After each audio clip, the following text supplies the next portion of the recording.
The truth about your survival in Rust is that your downfall is almost entirely inevitable.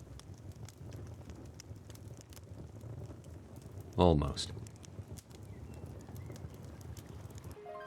I believe that I've developed a strategy that can make you essentially unraidable, and it involves one of the quickest and simplest base designs out there. This little guy. Now, the basis for this strategy is the following. First, if you have a single base, no matter the size of your base, the location of your base, or the build that you choose, you will get raided. As such, your goal is to gain so much presence, so many bases, walls, structures of any kind, that it would simply be too costly and too confusing for even a veteran Zerg to raid you. You don't have one base, you have 50.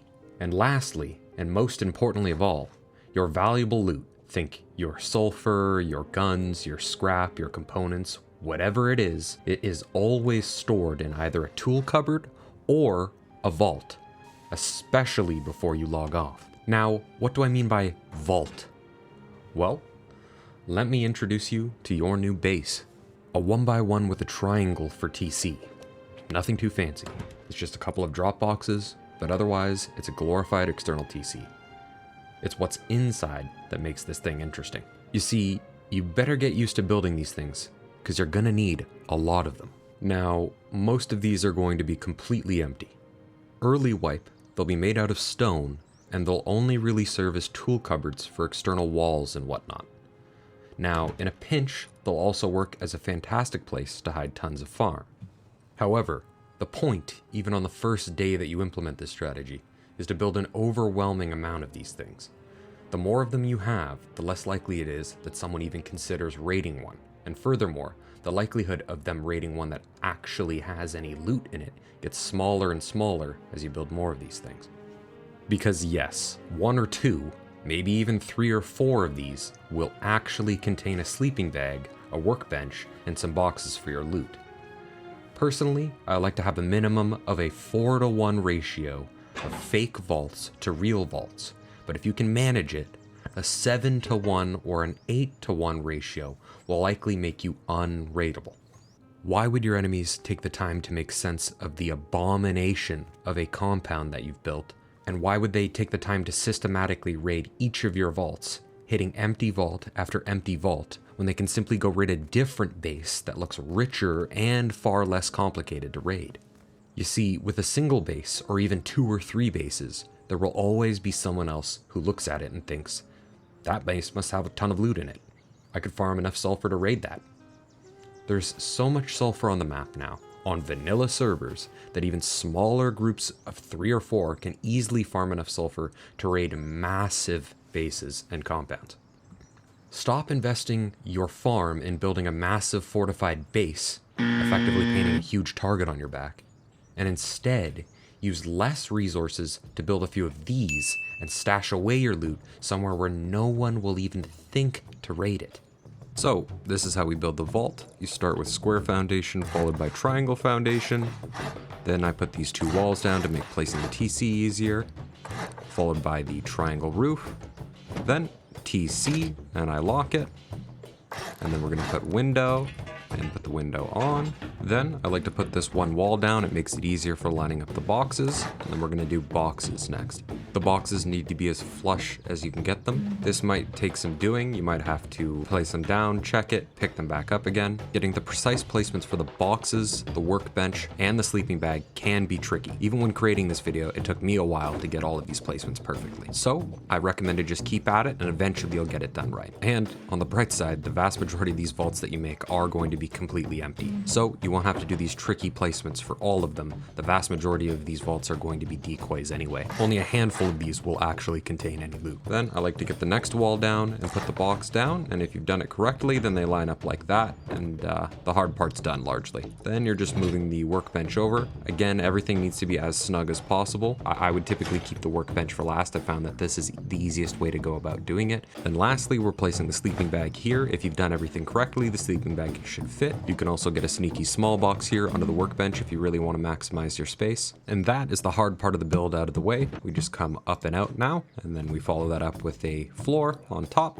to seal it in. And lastly, we're doing drop boxes. Of course, you have to place drop boxes on even the decoy vaults, otherwise they would stand out. The decoy vaults need to look exactly the same as actual vaults that hold loot in them. So whether it's an empty vault or it's a vault that's actually going to contain loot, I like to do 3 drop boxes going in and 1 drop box going out. I find that I'm typically putting a lot more loot into the vault than I am taking it out of the vault, so it's easiest to have a lot more drop boxes going in. If you'd like to, you can do 2 and 2, but I do prefer 3 and 1. From my experience, you do a whole lot more depositing of loot than withdrawing loot, and this is how it's built. Early wipe, they'll start off fully stone like this. Later into the wipe, I do upgrade the 1x1 square area of these vaults to metal so that it is a harder raid. Stone is very weak, only requiring 2 C4 to blow into, so later in the wipe, I do upgrade the square 1x1 portion of the vault to metal. The TC, however, does not need to be upgraded to metal, as it's going to be the same raid amount through the window, whether you upgrade it to stone or metal. If you upgrade to armored window, you have to keep HQM metal in the TC, which can be annoying and really isn't quite worth it. The vast majority of these vaults are going to be empty. However, it is important to keep in mind that you must be consistent in terms of what you upgrade. All vaults need to be upgraded to metal when you do upgrade them. Even the decoy vaults need to be upgraded. If, for example, you just upgraded the vaults that contain loot, then obviously those ones would stand out as the ones containing loot, and raiders may decide to raid into them. One thing to keep in mind, however, is that you do want to place everything exactly the way that I've placed it. I wouldn't place the drop boxes anywhere else. The drop boxes are placed specifically so that one of your vaults can have a workbench in it. If you place the drop boxes elsewhere on the vault, then some will stand out as obviously not workbench and potentially even actually loot containing vaults. So, place the drop boxes exactly the way that I've done them. Don't place them elsewhere on the vault. And that is it. Build these, place as many high external stone walls down as you can, claiming as much space as you can. Hell, you can even pick an interesting monument to build near, so that you have access to better loot or potentially even recycler, and then you're done. Now, what I'll say is this. The strategy isn't completely foolproof. For starters, it can become tedious having to F1 kill to go in and out of these vaults to do all of your crafting. So, I like to build a base or two, especially early in the wipe, that I can just use for crafting. Essentially a starter base with some boxes and a workbench, that every time I go to log off from, I take all of the valuables and stash them in a tool cupboard or a vault. Additionally, if you're not playing solo, the tediousness of this strategy diminishes significantly as each team member can have their own vault to be responsible for. Having teammates will help with loot transfer immensely. However, this can be done completely solo, as I did it myself for a full wipe here in this video. But yes, if you're solo, when you look at all this, it may seem like too much for a solo player to get done, and that might be true. If you're solo and you're new to the game, or if you don't have the time to get on every few days to farm and maintain TCs, this can be difficult. However, if you can get on every few days to do a bit of farming, this strategy will not only keep you alive during the wipe, but it'll also allow you to jump on and off the game throughout the wipe without having to worry about getting completely offline raided. And I'll say this, very few effective strategies for survival in this game actually allow you to take a break from the game for extended periods of time. This strategy will let you do that, even as a solo. This works. Your base designs don't. All right. Luck, partner. All right. You ready? Yep. Turn around.